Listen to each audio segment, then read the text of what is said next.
So today we're going to talk about manufactured consent in the constant right drift of the Democratic Party and what the origins of that are and whether there's anything that can really be done about it.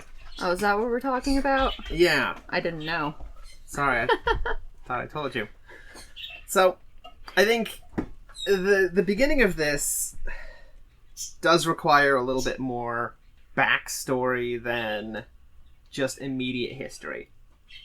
So, a lot of people know that the Democrat and Republican Party swapped. Yeah. And the reason that they swapped plays into what's going on today. So, sometime in the late 1800s, William Jennings Bryan decided that the best way for the Democratic Party to move forward was to start pushing social programs. And this is after a long history of opposing social programs, of being the party of small government, of, hating black people, all of those things. And I'm sorry, hold on. When did you say this was? This was late 1800s. Okay. So what had happened is the cities basically got where they needed to be. The East Coast was fine, and there was this giant service gap for people in Middle America. And they decided that the best way to fight over these people's votes was for both parties to become parties of big government social justice. So there was like this 40-year period where both parties were radically progressive. Wow. That's unimaginable. Right? And so the Great Depression happens, and we elect Roosevelt, and people don't like that. They don't like the quote-unquote socialism of all of the things that are involved in the New Deal. So Wait. Which people are you talking about, though? Because business. he was... Okay, business. Businesses are not people, Stephen. Well, business owners are people. Right. Right? Maybe. So Roosevelt is a Democrat. Yeah. So at this point, the opposition to the New Deal, the business interests of the New Deal, fall behind the Republican Party because they have to be in opposition to the existing people. And this is obviously a gross simplification, but this is basically the chain of events that led to the switch of the parties, where now the Democrats are, in theory, the party of social justice, and the Republicans are the party of capitalism. Shitting on everyone? Yeah, capitalism at the exclusion of everything else. So, moving forward, that sort of holds true. You know, LBJ was fairly progressive. Nixon was so eager to be the opposition for the Democratic Party that he actually paid people to break into their offices and cause that whole Watergate scandal. Where things start to kind of turn is Jimmy Carter. And I want to very briefly play you one of the campaign ads for Jimmy Carter. Oh boy. If there's one thing that can bind our country together, that can make us have hope again and faith in the future, it's a president who is in touch with the American people, a man who understands our needs and our strengths. Such a man is Jimmy Carter. I'm just gonna say that that's the whitest crowd I have ever seen. Yeah, I mean, a lot of them are real scary looking too, but whatever. So I think the important thing in that is the beginning of that ad, which is if you want somebody that can unify the nation. And that's when that crap began. Carter played up being like a small town farm boy. He played up his connection to people that had previously been running to the right. Oh, good. This is the time when the Democratic Party radically shifted to being moderates. So, like, the Senate and Congress radically shifted during this time because of the changes that were induced during the Nixon administration, where corporations decided they were tired of all of the high taxes involved in the social programs being introduced in the 60s. So starting in the 70s, they started pushing back really heavily. They started forming massive corporate lobbying groups, and the Nixon administration was the one that really enabled this. Nixon and Ford. So Carter following this up is following with all of the companies in the country pushing the country to the right, and Carter trying to compromise with their interests. Right. So when Carter takes over,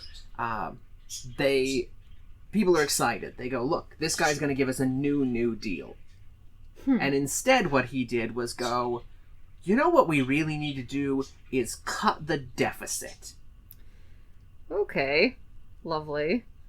So he takes this, like, for the time, hardline conservative stance for Democrats. He just goes moderate basically across the board. He starts agreeing with Republicans. He starts refusing to do social programs. He does regressive platforms to try to fix the budget when everybody's saying, no, you don't need to worry about the budget. We need to do deficit spending because the economy is in the shithole. We've got 11.9% inflation. Everything is awful. The way that we fix this is deficit spending, New Deal programs that will bring us out of this. And he takes the Republican stance instead. That's really weird because Jimmy Carter seems to be remembered pretty fondly. And there's something that he said pretty early on, and it kind of highlights everything. Government cannot solve our problems. It can't set our goals. It can't define our vision. Government cannot eliminate poverty or provide a bountiful economy or reduce inflation or save our cities or cure illiteracy or provide energy. And government cannot mandate goodness. Okay, so does... I really want to know what he thinks government is for. Right? Like, these are all the things the government does. Education is funded by the government. It's a government program because privatizing it doesn't work. Like, the government is what fixed illiteracy. Energy programs require such massive investments that they can't be done for profit, and that's why we're not producing any more nuclear reactors, because they're just ridiculously expensive. And the ones that are running, they're trying to close because it's not competitive with solar or wind, but solar or wind cannot produce that amount of energy. That's a really bizarre quote. I'm listening to you read it and I'm like, okay, he is gonna say what government is for at the end, right? No, he doesn't. What is it for? So, okay, I want to compare that to, we know big government does not have all the answers. We know there's not a program for every problem. We have worked to give the American people a smaller, less bureaucratic government in Washington, and we have to give the American people one that lives within its means. The era of big government is over. That's somebody else. Oh, okay. Who do you want to guess that is? That's somebody that followed Jimmy Carter. It's probably going to be some Republican. No, it's Bill Clinton. Oh, it's Bill Clinton. It's Bill Clinton. Okay. Right? So we have Carter, who does this gross, moderate appeal because Ford had been wildly successful among the populace for voting. And people get grumpy at the fact that Carter did this. So we get Reagan. Right?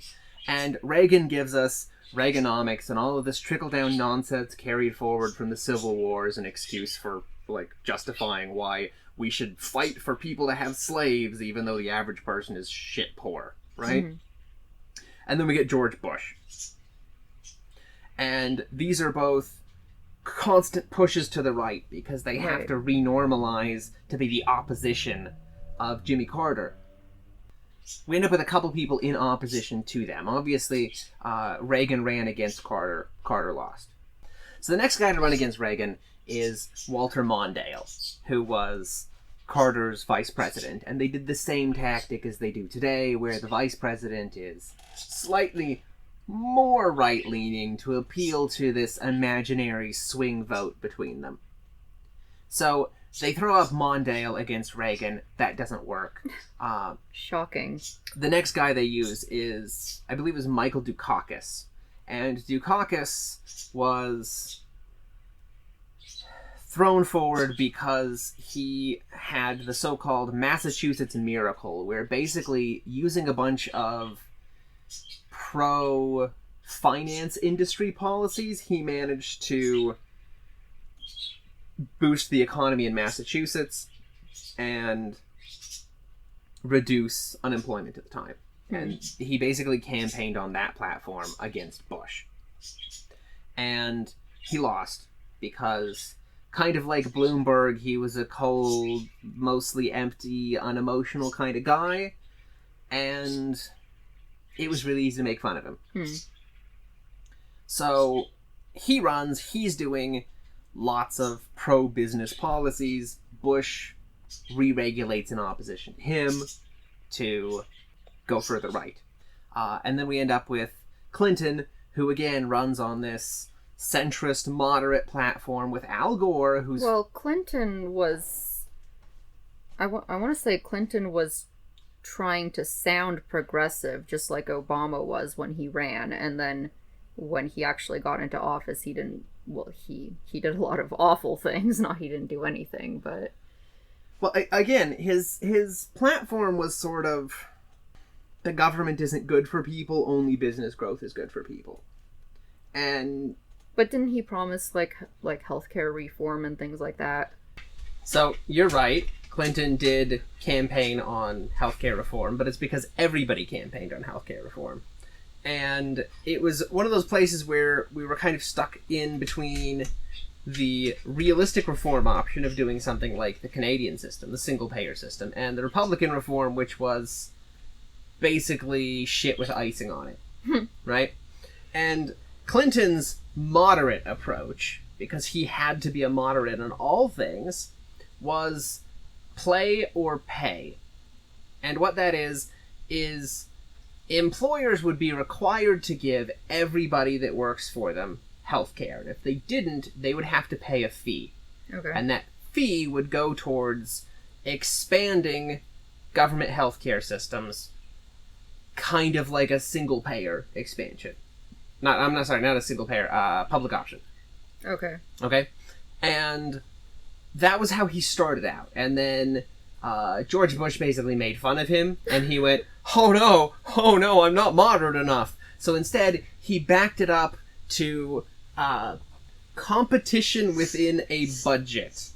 And what competition within a budget was instead of requiring healthcare, he would make, and you can stop me if this sounds familiar, regional exchanges where companies could go to purchase healthcare, thereby reducing the overall cost that employers would pay and allowing lower cost health insurance to be purchased by individuals from the regional distributors. So Obamacare? Yeah. Jesus. But you know what the difference between Clinton's healthcare plan and Obama's healthcare plan was? Clinton, if there was a penalty, when there was a penalty, the company paid it. Oh God. So Obama's is worse. Yeah, Obamacare, Obama's is worse. You pay if you don't have health insurance. Jesus. I think that's a really good illustration of the fact that every president is further right than the one before. Every single one is shitting on our rights more. That is insane. But his overall goal was, look at me, I'm more moderate than this guy, I'm electable. They bought into it. When he got into office, he shit-canned welfare, because he bought into the whole welfare queen thing. Mm-hmm. So, the federal government for cash assistance doesn't really exist anymore because of Clinton. Because fuck the poor. And he... Don't forget that crime reform bill. Yeah, so that implemented the Violence Against Women Act and mandated sexual offender registries for states, but that had a whole lot of other crap associated with it. Do you want to talk about some of that? Yeah, so it definitely did do some good things. but it also did a whole lot of really bad things. So not only did it provide huge amounts of funds for states to build new prisons, which, you know, effectively expanded the whole private prison complex, it also created 60 new death penalty offenses. Yay, we can now kill people for more things. Jesus. It also made it so that people who were in jail could no longer get Pell Grants to continue their education, which basically made it completely impossible for low-income inmates to further their education at all. So it guarantees that we have a punishment rather than a progress prison Yeah, system. exactly. There's no possibility for reform. Yeah, and it also included a lot of like tough-on-crime measures and harsher sentencing measures, like the 3-strike provision, which basically makes it that I think it's if you've committed a violent crime and then 2 other crimes, like any crimes, then you go to jail for life. It also encouraged prosecuting young people as adults. It enforced mandatory minimum sentences, which, again, drastically increases the amount of people in jail for non-violent offenses. Yeah, and that's insane given that, like, recently in the news, people are making a big deal about, like, actual traitors to the country and how more than 18 months is unreasonable. But, Yeah. like, minimum several years for robbing a liquor store. Yeah, basically. So, yeah, while it did have some good things, it massively contributed to not only the number of total incarcerated people in the U.S., but especially people of color, and especially black men that were incarcerated. And the whole, or the act itself has had a terrible legacy. I mean, Bill Clinton himself apologized for it later. Yeah, and, You know, because that makes it better somehow. and anything that basically creates so many new prisoners that the prison system is just grossly overcrowded, you have to question immediately on, like, what the incentives of doing that were. Right. Because we already had the prison labor industry going on when he did this, and the profits for this thing expanded from 1980 to 1994 when this bill passed. The profits for the prison industry had gone from $380-something million to like $1.2 billion. Mm-hmm. And then this just skyrocketed the actual amount of inmates and allowed for a rapid use of people for things like, you know, growing food to sell at Whole Foods, or outsourcing call centers for IBM or AT&T or Verizon or Bloomberg. Yeah, and the other thing that's kind of interesting to note is that very soon after this bill was passed, they passed another bill that was basically like deregulating bankers and, you know, Wall Street and things like that. So it's like a slap to the face, and then, you know, followed up by a, you know, kick in the nuts or something. Like, you know, we're gonna be tough on all of you poor people and send you to prison disproportionately. But hey, all these rich bankers, they can do whatever they want. Yeah, we have to make sure that there's no penalties for cheating. We have to allow people to cheat, and that's the whole Glass-Steagall thing. Yeah. They called it a modification, but it was a bill that basically just killed everything useful in it. And the thing that's interesting about that isn't that Glass-Steagall was stopping the kinds of behaviors that led to the financial crisis, because it wasn't. If a bank wanted to do the kinds of gross bad mortgage packaging and selling and things that they did that caused the financial crisis, they were allowed to do that. They just had to get federal approval. So it was widely known that this was basically immoral, it was problematic, it was troublesome. Anytime they wanted to do something troublesome like that, the federal government had to go on a case-by-case basis and approve it. And repealing Glass-Steagall removed that check. So it allowed them to then just do whatever the hell they wanted. Because Chase Bank said, we want to go into Japan, and we can't do that because we can't compete on the global market unless we can screw people over. And Clinton was just like, fuck yeah. So we had Clinton, and Clinton's vice president, Al Gore, was a right-wing wackaloo that literally campaigned against rock and roll music because it was the tool of the devil.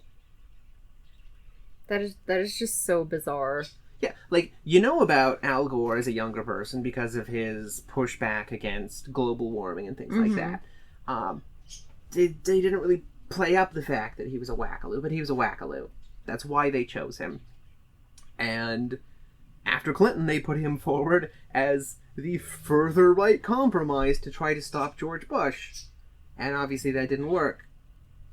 Next election cycle, we had Kerry and Edwards. And Edwards, I believe, campaigned on, like, anti-poverty stuff, right? I'm not sure. I don't remember. Okay. I think that's what it was. And we went with Kerry. Kerry was slandered by Republicans as the most liberal politician in the country as their fight back against his centrism. But people at the time actually looked at, like, all of the people who were in office with him during the time that he was in office. And of the, like, 1,300 politicians that had gone through, he was number 478. So he was a pretty moderate guy. And obviously he lost.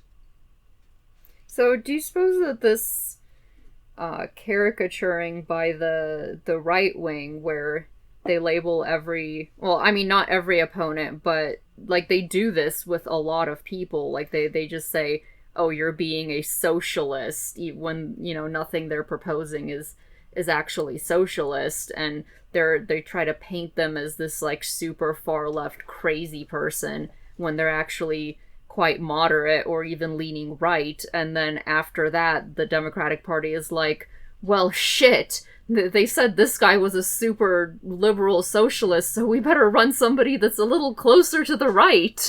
Yeah, no, that's exactly what they do. We had the Iraq War, and everybody said, this is fine, this is fine, this is fine. And the Democrats went, yeah, I mean, that's fine, but, like, at least we're not attacking Iran, because that would be insane. And then the Republicans go, what do you mean? You support Iran? What kind of awful terrorist traitor are you? And then the Democrats follow with, like, no, I don't support Iran. Iran's awful. This guy's right. Iran's awful. We should invade Iran. Jesus. And then people call up for their representatives and they go, what the hell are you doing? I don't support invading Iran. And they go, no. We're just saying this because we have to meet the centrists and we have to try to compromise. We're just doing this to win the vote. That's all. And then we attack Iran. Like, that's how this plays. That's exactly what it is. And every time we do this, every time we move right to meet them, they have to move further right because they're the opposition. That's how they've stacked themselves now.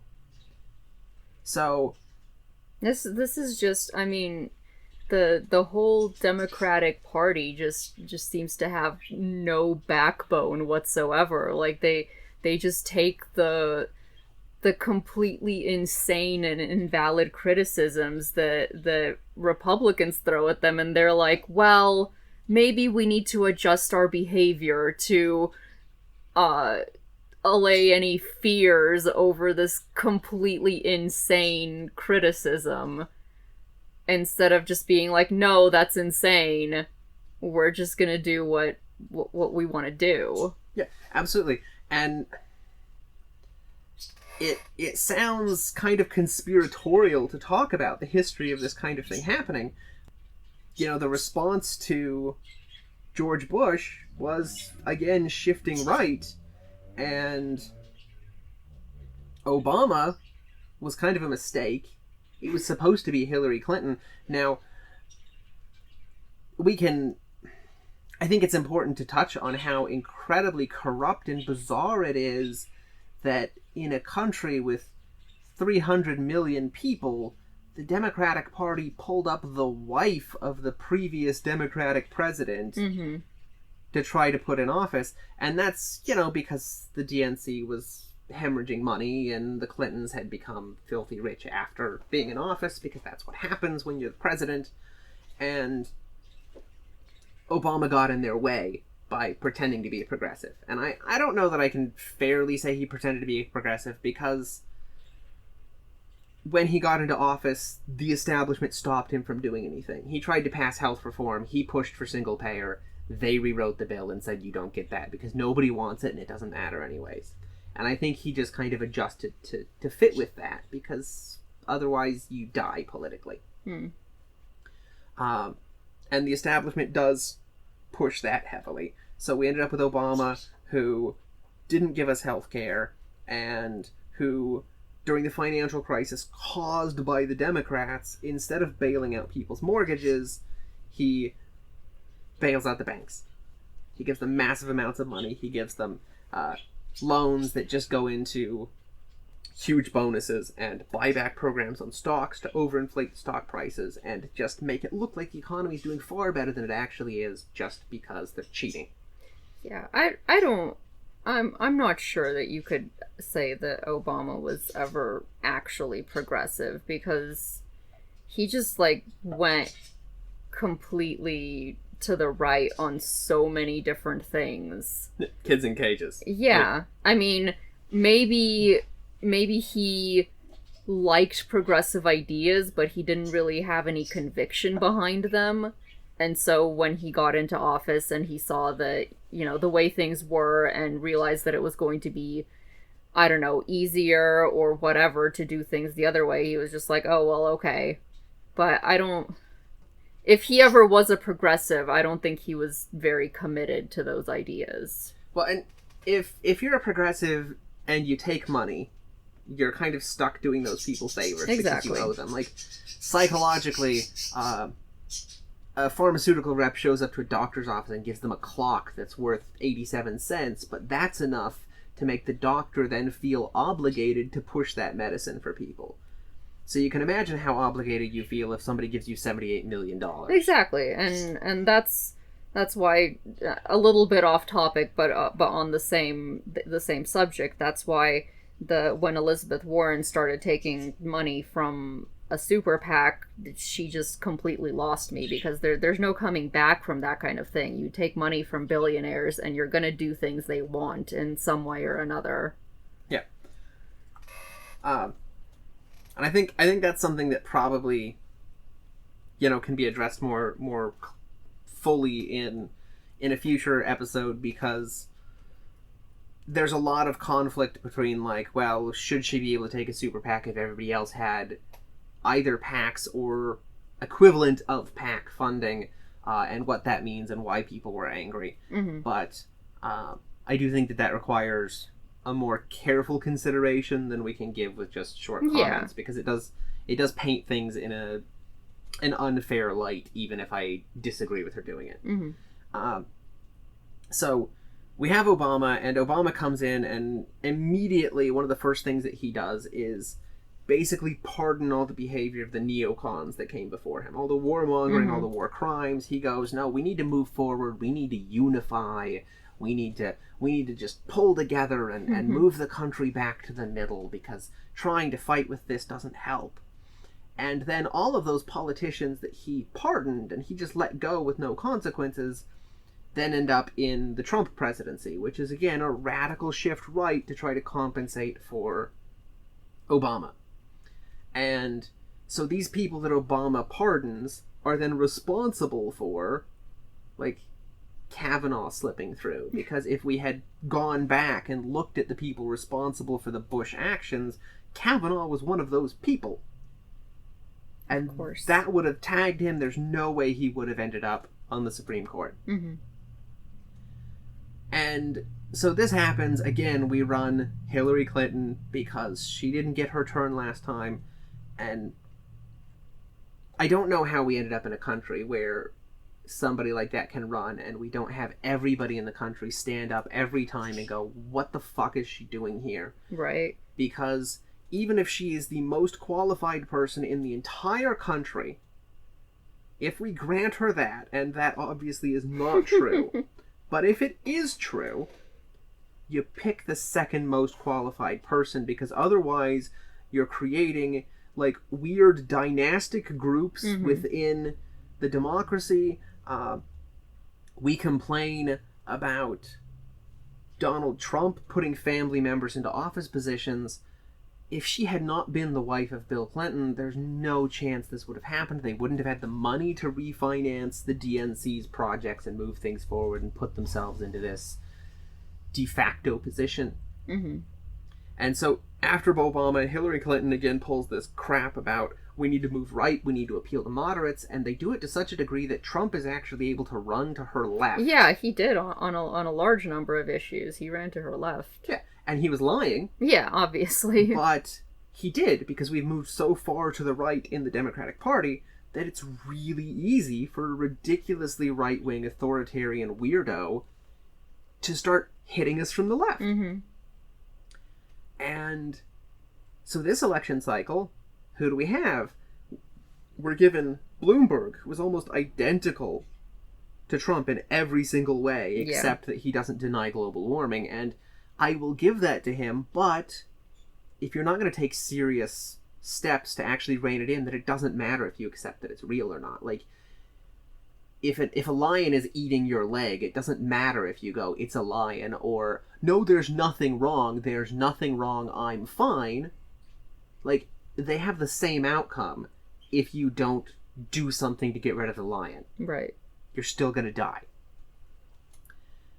And we're given Joe Biden, and Joe Biden was attached to Obama specifically because he was right of Obama, and they wanted to appeal to the moderates.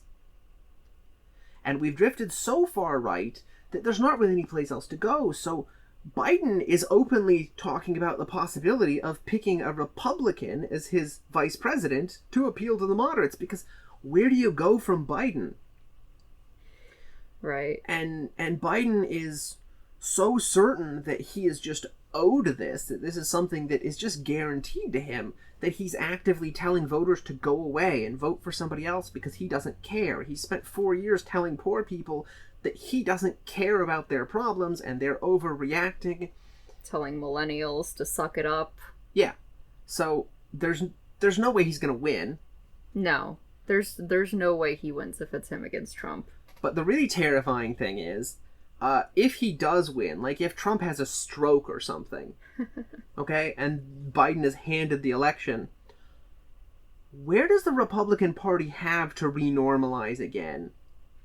Yeah, that fascism. I mean, we're already there. Yeah, but I mean, just pure fascism, not even lying about it. Although Trump doesn't lie about it either, so I don't know. It would be completely terrifying. Yeah. And I think the problem with this entire step, starting with Jimmy Carter, is there's this assumption that the left has nowhere to go. So the Democratic Party just takes your vote as a given. You have no control over it. You have no political power because you're going to vote for them. What's your alternative? The other guy. The other guy's worse. And every single step, every single time we make this step to the right, it comes along with the line, we have to stop the other guy. We have to stop the Republicans because they're moving the country right. And that means we need to do whatever it takes to stop the Republicans. So you can think about like a ratcheting mechanism, like in a clock or like a bicycle gear, where it turns forward and then there's this pin that stops it from being able to turn back again. And that's the Democratic Party. Their job, starting with Jimmy Carter, is not to move left, it is to prevent the country from moving left. And this isn't deliberate, this is just how it fell into place. Because people like Bloomberg spend massive amounts of money on both sides and they don't care. Businessmen don't care who wins because they own them both, and both parties are equally good. They're fine with the status quo because the status quo is lower taxes and better incentives for business, and then they're fine with the Republicans because the Republicans are going to give them a sweeter deal, and neither one's ever going to do anything. You would think that there would be some business people and, financial people that would recognize this, because like that we were watching an interview with Richard Wolff the other day, and either him or the guy he was talking to was saying that there are people who are involved in finances and in like the corporate world that are saying that Sanders would be a good thing because they can see how much financial trouble everything is in, and they can see that if nothing is done, there's going to be a collapse. So, like, what's wrong with these other people that they don't see that? But I think a huge part of it is we've been trapped by this system. So we're at a point right now where we are in an existential crisis. Mm-hmm. Like, the planet is in serious trouble. The economy is in serious trouble if you look at any metric outside of the stock market, and even that's collapsing now. Yeah. And we have to change something.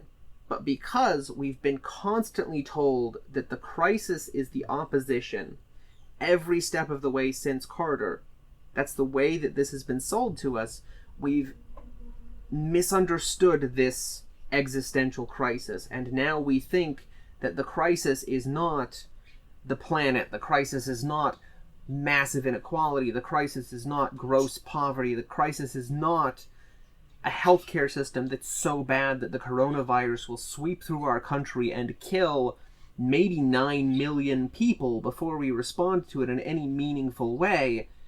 The crisis is Trump. Yeah, exactly. So 100% of our attention as a society is being focused on getting rid of him. And everybody is pulling this line of, it doesn't matter, as long as he gets out and we can return to normalcy, we'll be okay. But normalcy is the crisis. Normalcy keeps shifting further right. Yeah. So we have this issue where we have people who have been put into the DNC by this project that says, we have to keep moving right, we have to do this is the only way to win. Mm-hmm. And these people get to pick the president. We don't. Yeah. They do. We had no control over the fact that Hillary ran. Nobody thought that was a good idea. Nobody went, you know who should be a candidate? Hillary fucking Clinton. Right. Nobody did that. She just decided it was her responsibility. She gave them money. She did it. Mm-hmm. So we're given this false choice. This time we have Tulsi Gabbard, who is all over the map.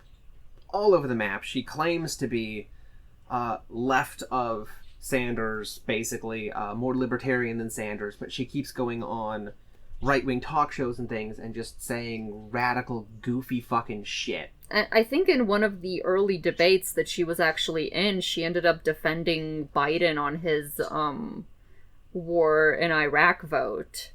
Yeah. Which is just bizarre. Like, how do you defend that? Nobody can defend that. Right? Yeah, like, we can look back at that and we can say, without question, that was a bad idea. Mm-hmm. But that's embarrassing. So, they won't do it. And we have Klobuchar with a history of running an office that has gross inequality in how it treats minorities, on top of the fact that she's a ridiculous moderate that's owned by the oil and gas industry. Right. She's like the only one up there that's going, no, fracking is good. Fracking is great. Who gives a shit if Pennsylvania and Oklahoma have earthquakes? Fracking is where we need to go because there's no way that we can get off of oil without massive amounts of gaseous oil. I mean, she's not the only one, though. I think Biden isn't... Like, he might not have been so, positive about it, but I don't... he's not for stopping it. Yeah, absolutely. Absolutely, he's not. And that's, like, the next step up. We have Biden. I mean, even... I think the only person that was against stopping it is Sanders. I don't think anybody else came out with a strong, we need to stop fracking stance. Yeah. And the way that they get around that is, starting with Biden, everybody else says, I absolutely support the Green New Deal. I support this completely. We need to do all of this. Biden is the starting point, basically, of that, of saying we need to do this. Except that every environmental agency on the planet basically says, if Biden is elected, we're all fucked forever. Yeah, I mean, he's saying he supports it, but it's that equivalent of, saying, oh, hey, there's a lion eating my leg, and then just staying there and not moving. Like, yeah. You can say it all you want, but... So that was a really weird analogy, by the way. I mean, like, it's, the top of the mind. What's a disaster that only an idiot's going to pretend isn't there? So Biden is the person that was handed to us by the establishment. Initially, he was gifted to us on a platter, and then he completely tanked in January. Like, everybody basically went, this guy is incoherent, he's problematic, and nobody wants him. And so he was disastrous in the first 3 states. Mm-hmm.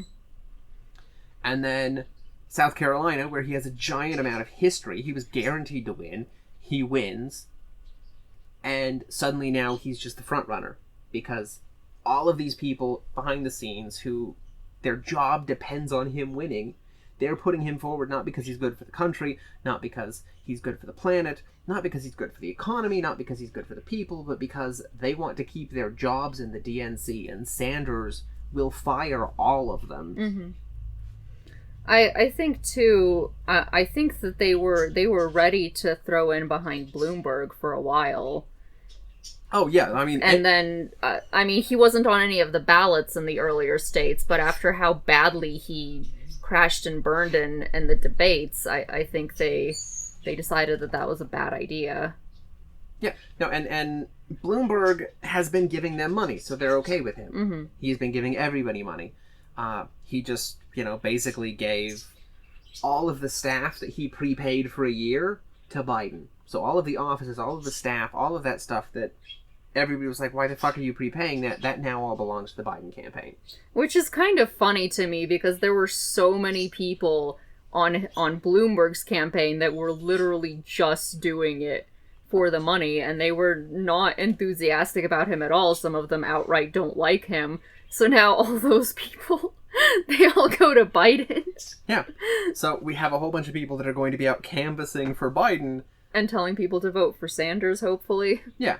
At the very least going, look, I don't like him either. I'm sorry. This is just a job. And, like, we didn't have any choice in that. Like, nobody has a choice, really, in the candidates that are put forward. We're given a false choice on who gets the nomination. Mm-hmm. The entire system, obviously, is stacked against Sanders. And again, not in, like, a conspiratorial way. It's just, that is how it is because of this background. So, we're not given a choice in who we get to vote for. And they start from the assumption that we don't have a choice in whether we vote or not. Yeah. Because right now, the alternative is Donald Trump. And everybody says, well, if you're okay with him in office, then obviously you've got this position of incredible privilege, because he's going to continue his racist attacks on minorities. He's going to continue cutting away at healthcare. He's going to continue cutting away at environmental protections. He's going to be continuing to kill off all of the offices that provide social services in this country. And we have to stop him. We have to stop him. And that's true. Yeah, and I completely understand where those people are coming from, because the thought of another 4 years of Trump is terrifying. And, like, even though I've kind of already made up my mind to not vote for, like, if the nominee is Biden, I'm not going to vote for the president, but, like, my head keeps trying to convince me that I should, that if it's Biden, I should vote for him, because it's harm reduction. But it's not harm reduction, because not only will he not do anything when he's in office, but whoever comes after him is going to be a lot worse because of everything we just talked about, because the right will shift further right. And if we don't have a choice of who we get as the nominee, then the only choice we really have is to not vote. Yeah. Which is really shitty, but, like, the Democratic Party needs to stop with this, buying into this illusion that they can just keep shifting further right the whole, over the years, and that we'll just continue to vote for whoever they put in front of us, because this is literally insanity. Yeah, the only political power that you have as an individual is your vote. And if the vote is guaranteed, then you have no power at all. Yeah. You have no power in anything. With Citizens United and unlimited amounts of money going in, there's no way for us to compete with companies. There's no way for us to compete with this force that's dragging the country to the right, except to say, you do not get my consent. You cannot manufacture consent for me. Mm-hmm. You have to earn it. And like we've actually lost friends over this discussion at this point. Yeah. Because they're so tied into this panic. The problem is, it has to stop somewhere. Mm-hmm. And you can very easily say, look, Joe Biden is a piece of shit, but he's better than Donald Trump, and we have to take that. But that's going to kill the Democratic Party. Yeah, I mean, if you kind of take this scenario to kind of an absurd extreme, you can kind of see how it plays out and how it doesn't make any sense to continue being okay with this, because, you know, the Republicans shift further and further right, and the Democrats keep following them further and further right. So eventually, if that trend were to continue, you would literally get Donald Trump running as a Democrat. I mean, we already did. Yeah, exactly. No, yeah, exactly. And there's nowhere else to go. Luckily, he wasn't considered viable just because he fucked up so badly in the debate. But like, we are at that point, and like, where is there to go? I mean, you get, I don't know, literally Hitler running on the right next time, and then... And, like, we're way right of Hitler already, like... Well, yeah, I mean, technically... Our policies are... I don't even know that I want to say that they're better. We're not putting people in gas chambers yet, right, but we yeah. are putting them in concentration camps. Yeah. We are targeting people. We are so far gone into this political agenda of demonizing people on the left that, like, it doesn't even exist. Yeah. You know, with the Nazis, you had the extreme right authoritarian Nazi party, you had a conservative party, you had the Social Democrats, and you had the Socialists, and those all existed until the Social Democrats went, we need to fight the Nazis by supporting the conservative guy.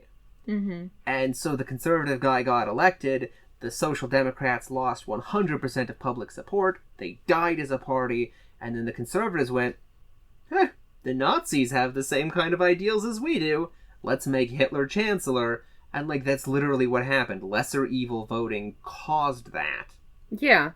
And, like, even then, in the case of Germany, the reason that the Nazis had to put the word socialist in their name was to appeal to the general public that was quite a bit to the left. Like, socialism was a big thing in Europe at the time. Yeah, and when the Nazis rose... union members wanted to go out and violently protest and start this massive uprising, and the liberal-leaning heads of the unions went, no, we need to be polite, we need to not raise our voices, violence absolutely should not be used for any reason at all, and then the Nazis arrested all the socialists and put them in the concentration camps. Yeah. So, like, we know how this is gonna go. We've seen this, and... people who want to say, well, you can't say that we won't do something better after Biden. That's wild speculation. Well, we can say that because we've had exactly this pattern every single time, starting with Jimmy Carter. Yeah. This pattern has held 100% of the time.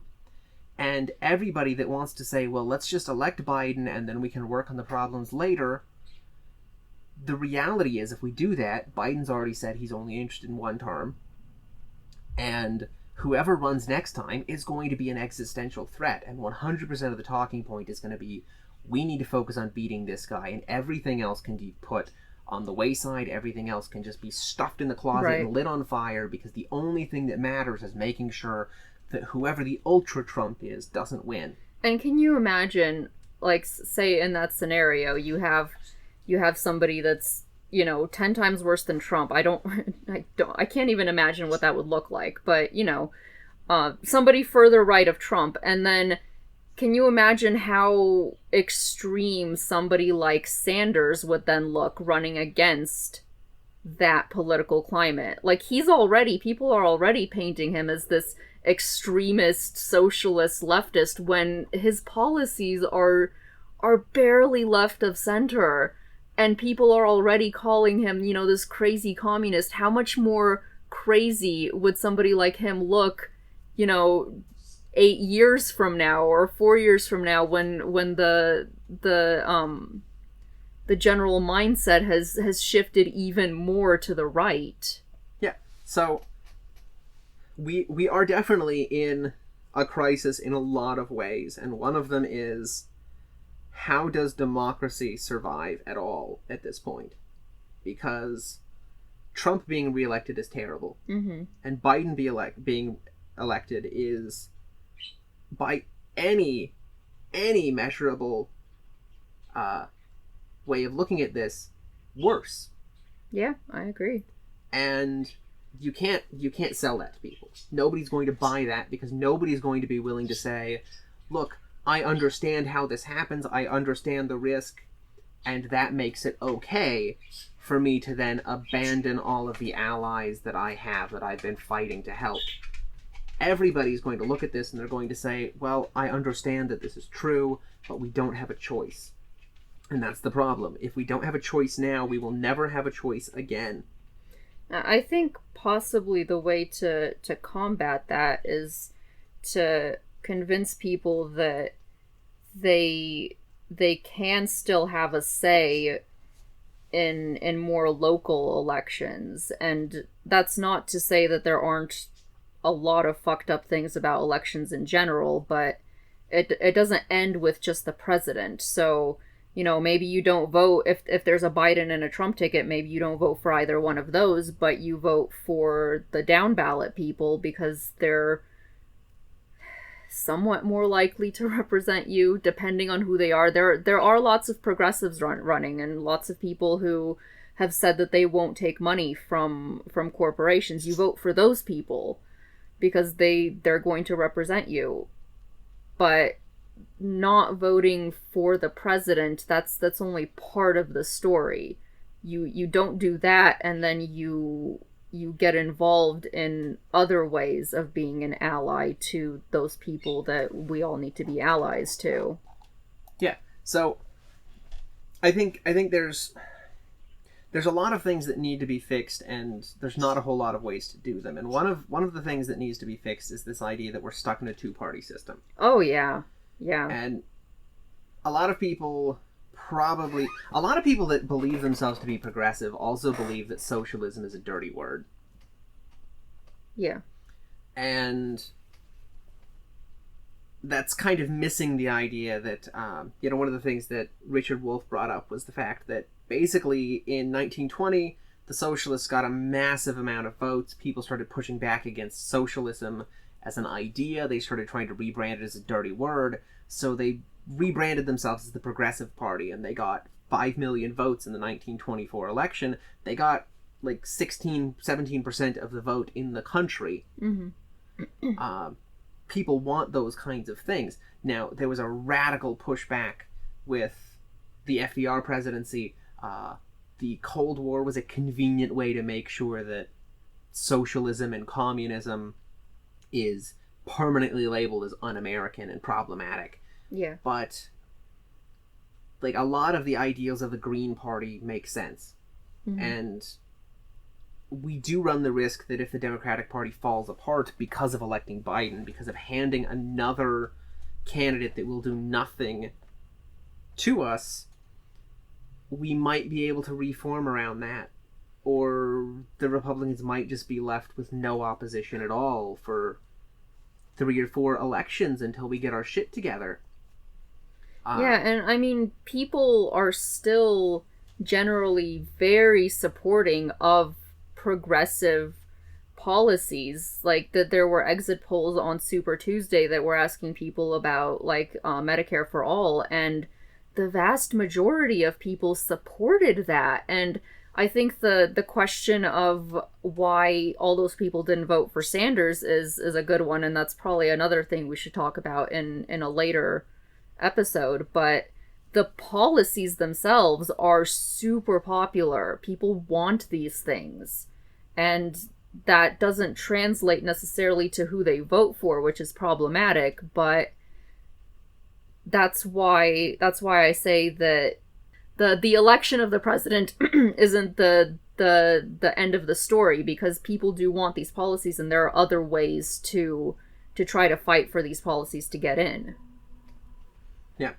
So one of the biggest issues, obviously, is there is no real support for workers. There's no real support for poor people at this point. Senators and people in the House they're paid for by corporate money.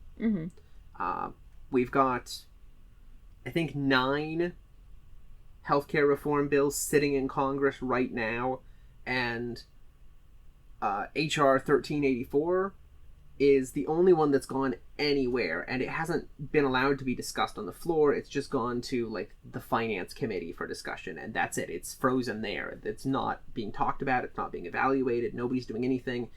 Nancy Pelosi has the same power as Mitch McConnell. She has put a freeze on all social reforms, even though she's a Democrat, because that is insane. Yeah, she's actively against the people, and she covers this up by doing stupid shit like clapping sideways or tearing up a piece of paper. Right.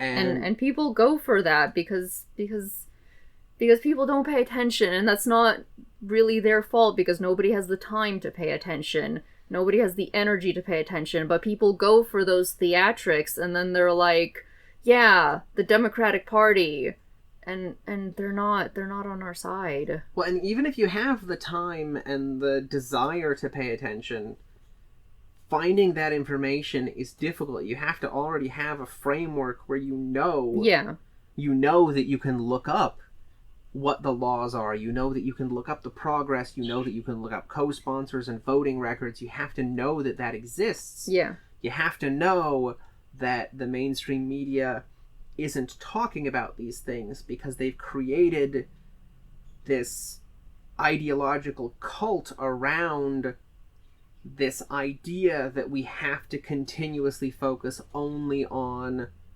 beating the other guy, and that's the only thing that matters. Mm-hmm. The only thing that matters is that we just sit there when the country not move right, that we can't do anything else because anything else is to abandon our principles. It's to risk losing. Yeah. And we're seeing a lot of that right now. There was the article, was it in the Medium or the Nation? The one talking about how black voters support Sanders, but they're not voting for him because they don't believe that white people will do the right thing. Mm-hmm. And they would rather have Joe Biden than have a bunch of white people vote for Trump because they don't want to give black people health insurance. Yeah.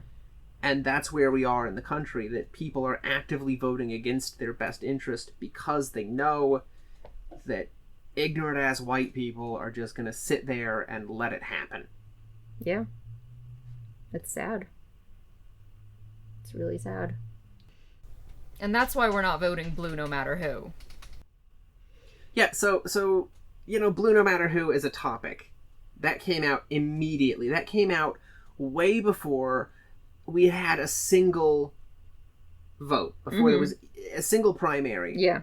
When people, basically hadn't even debated yet. We had a list of people, and the talking point that came out was, it doesn't matter who it is, because Trump is the problem. Trump is the only thing we need to focus on. So we were primed immediately from the very outset to take this mindset, to take this as truth, and every single person that has repeated this is now in a position where they have put their social status on the line to take this stand that on the face of it is reasonable, on the face of it sounds good, and now nobody that has taken this stance can roll that back without there being a social cost, without losing some degree of reputation, some degree of reliability among their friends. Mm-hmm. Because that kind of thing, any sort of change of policy, looks pretty bad on the Democratic side. So, like, Warren was leading in the polls, and then she backed away from Medicare for All, but she didn't even back away from Medicare for All. She just added a plan that delays it because she thought she had an idea for how to make it pass more efficiently. Mm-hmm. She said, we need some other reforms or it's not going to work. We have to get money from the industry out, or there's no way to pass this, because money from the industry is what's making Nancy Pelosi sit on her thumb. Yeah. And she didn't explain this well, because she wanted it to be something that separated herself out. So it was presented as, look, Sanders' plan is unachievable, my plan isn't.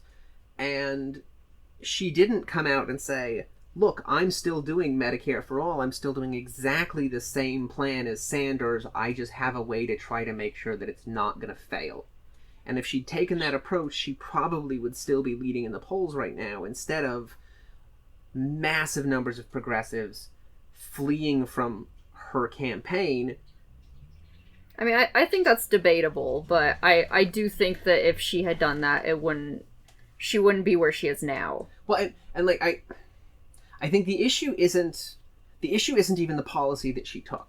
Because again, like, I think that the question of how good her plan is compared to just going straight Medicare for All is up for debate. Mm-hmm. And the question of how likely she is to pass 10 or 15 bills versus Sanders passing one bill, again, that's up for debate. And I don't think that it's something that we can really get into here. But overall, she still had the same platform. She still wanted that specific bill to pass. Mm-hmm. And we're in a position where her saying, look, I still want that bill, but I think we need to take a different route, was seen as her changing her mind and her being dishonest. And that was the narrative that was played. And that's the environment that we live in, where people who have already said, blue no matter who, Trump is the only thing we need to get rid of, this is the thing we need to focus on, are stuck knowing that society says, if you change your mind on this, you've lost all legitimacy. You're now a lying snake in the grass, and nobody can trust you. And we're stuck. We're stuck on purpose. This manufacturing of psychological trickery from the outset guarantees failure. Mm-hmm. The danger of this is Trump, but it's Trump because he's ignoring the other dangers, not because he himself is the danger. Mm-hmm. And you take a stance of saying to other people, we have no choice in this. Biden is not an option. Yeah, I think it's important to try to shift the narrative from the Democrats are the good guys and the Republicans are the bad guys to the Democrats are the problem too. Yeah. Because at that point it becomes a lot more reasonable to say, well, I'm not going to vote for this guy because he's the problem too. Yeah, and we're at a point right now where everybody is taking the conclusion that, well, we have to vote for whoever because that's the inevitable conclusion. And they've just accepted that. They accepted that before the first vote. They accepted the conclusion that the people who want actual change won't win. And if instead of accepting that conclusion, you say, I will not support the other guy, so if you want to win, you have to do the right thing and stop compromising, then that gets you out of their game. Yeah. And it forces the other people to actually have to work. Now, that doesn't mean that we're going to be able to avoid Biden, because I'm not sure that we can. But if enough people take that stance, Biden has to move. And that's the goal right now. Right now, Biden is in such a comfortable position that he's telling people to fuck off instead of having conversations with them. He's lying continuously about things. something in the news the other day was, veterans coming up and accusing him of being responsible for civilian deaths, sending people to war. And Biden's response to this was, well, my son served in Iraq and he died.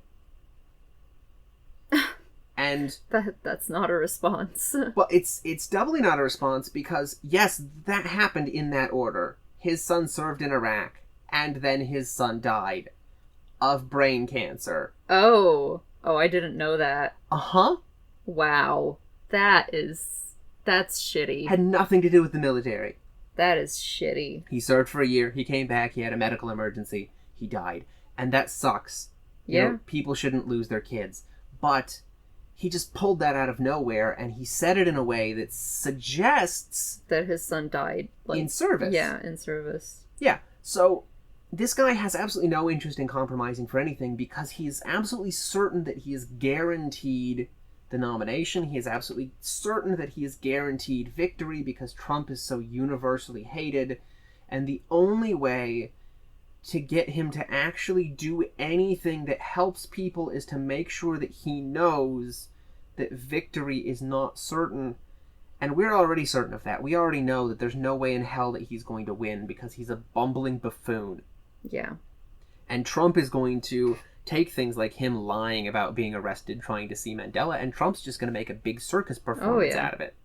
Trump's going to take his lying about his history with civil rights because, yes, Trump deliberately broke laws to stop black people from being able to rent in his buildings, but Trump wasn't a politician.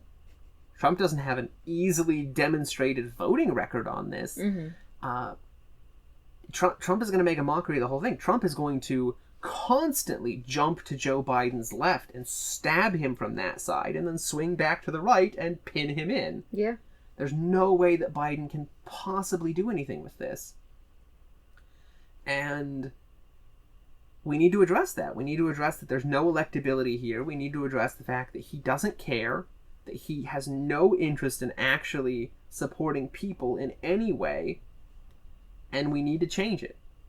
We still have time to change it if we let go of the narrative that the only thing that matters is that Donald Trump needs to go, because that is manufactured propaganda. That is a way that we have been developing since Jimmy Carter. We have spent a lot of time and resources into developing this lie that you have no choice, and you only have no choice if you let that be the truth. Yeah, definitely. Seems like maybe a good stopping point. Yeah, I think so. We're a little over an hour. So we'll see everybody next time, and thanks for listening. Solidarity, comrades.